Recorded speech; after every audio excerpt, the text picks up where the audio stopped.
Hello students, myself Uday Kant Roy, your physics teacher. I generally time to time I used to upload the video of class 11th and 12th. Today I am going to discuss in this video about the dual nature of radiation related with the chapter of class 12th. This is the class 12th or chapter name dual nature.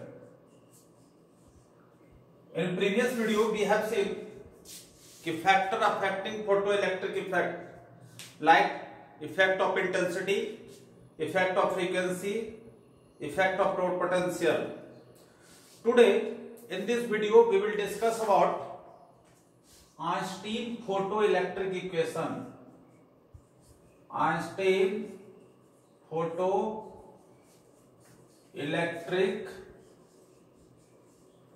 equation.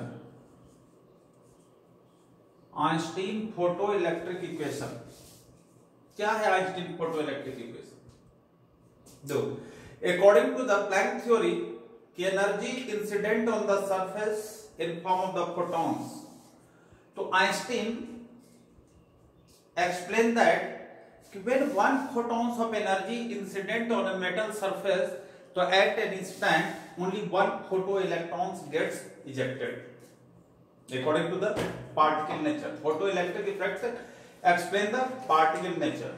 So when energy of one photons incident on metal surface, so only one photoelectron gets ejected, and the total energy incident on the metal surface is divided into two parts. Divided means that is used into two parts.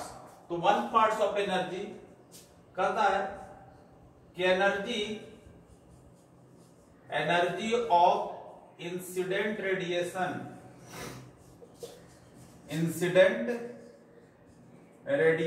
is used in two ways. What are the energy of radiation incident on metal surface? That is used in two ways. Two ways means first part कहता है कि it is one part is used in work function. I have told you what is the work function is there. Work function is minimum energy of incident radiation which required to excite the electron. Just excite. The electrons are not able to escape from the metal surface. And rest part of energy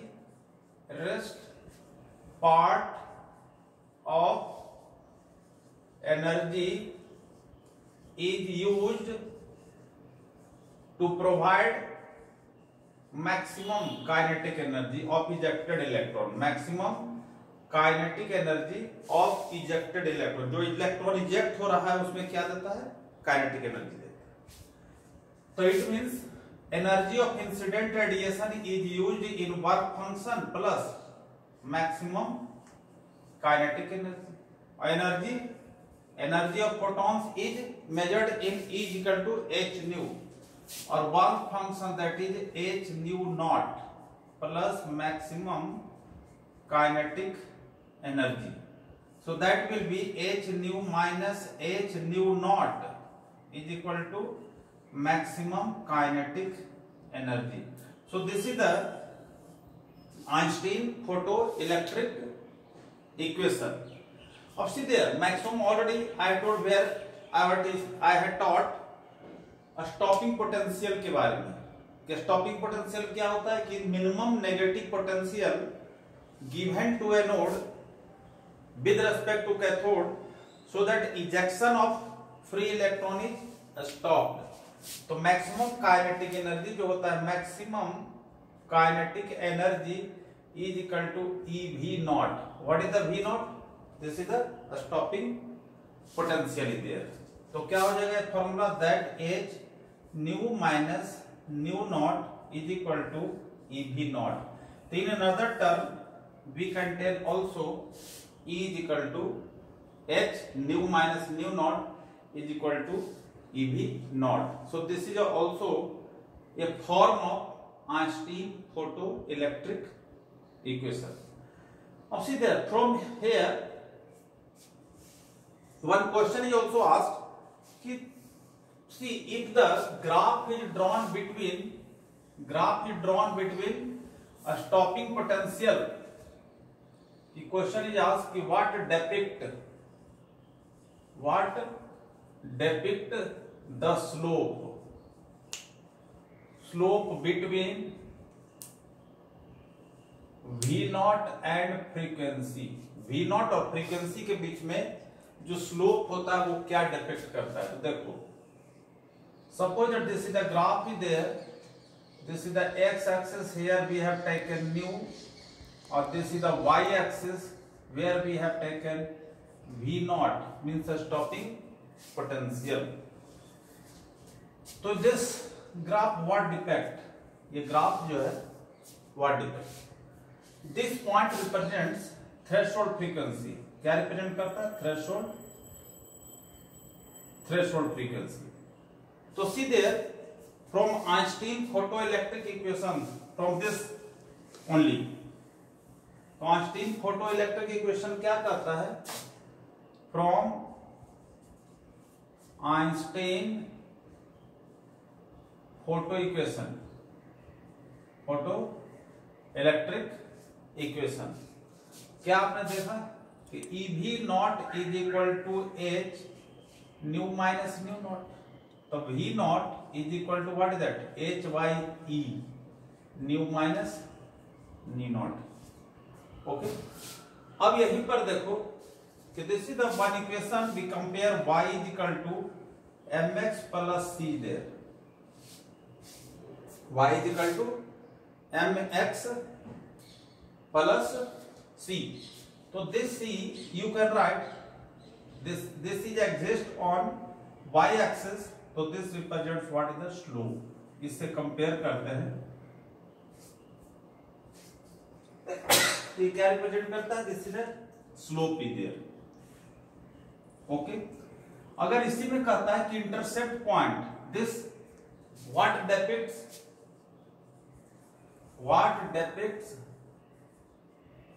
intercept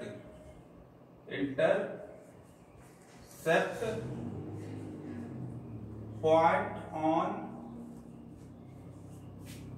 y axis. अब इसी में ले जाते हैं, तो देखो इसी को हम लिखते हैं V not is equal to H by E nu minus H by E nu not. तो V not is equal to H by E nu, और this will be the H nu naught, work function will be there, work function y. तो this is the negative on y axis. इसका मतलब this represent work function. So this is the one question is asked like this. अगर इसी में अगर आपसे पूछता है कि suppose that ये दो ग्राफ है, this is the two graph, graph A और ग्राफ B. इसका threshold frequency new not 1, this is the new not 1 2 x axis, और this is the y axis. If it is asked which have the more work function,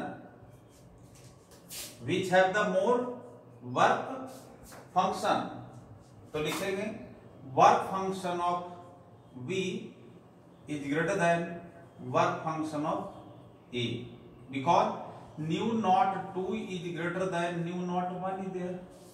तो जिसका threshold frequency ज्यादा होगा उसका work function ज्यादा होगा. तो अगर इसी में फिर कहता है कि मैक्सिमम काइनेटिक एनर्जी, तो मैक्सिमम काइनेटिक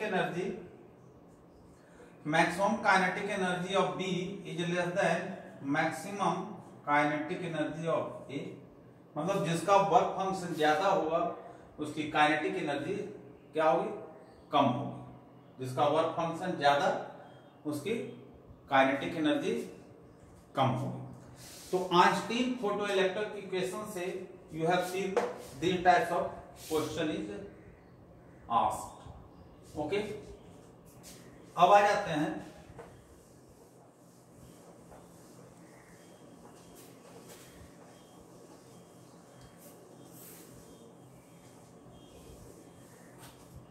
देखो law of photo electric effect, law of photo electric, law of photo electric effect. First law what is? Law of photo electric effect. First law tells क्या? Above threshold frequency, above threshold frequency, क्योंकि emission होने के लिए above threshold frequency होना चाहिए कि number of photo electrons, number of photo electrons जो होगा वो directly proportional to intensity of incident radiation. Means radiation की इंटेंसिटी अगर बढ़ेगी तो समझो कि वहां पर नंबर ऑफ फोटो इलेक्ट्रॉन्स ज्यादा होगा, और नंबर ऑफ फोटो इलेक्ट्रॉन ज्यादा होगा इसका मतलब है कि फोटो इलेक्ट्रिक करंट ज्यादा होगा. So that this is the graph, this is the intensity there, or this is the photo current. तो directly proportional this relation, so that will be a straight line. क्या number of, लेकिन above threshold frequency, above threshold frequency number of photo electrons ejected directly proportional to intensity. मतलब intensity बढ़ने से number of photo electron बढ़ेगा, number of photo electron बढ़ेगा इसका मतलब photo current बढ़ेगा. सेकेंड कहता है देयर इज सर्टेन फ्रीक्वेंसी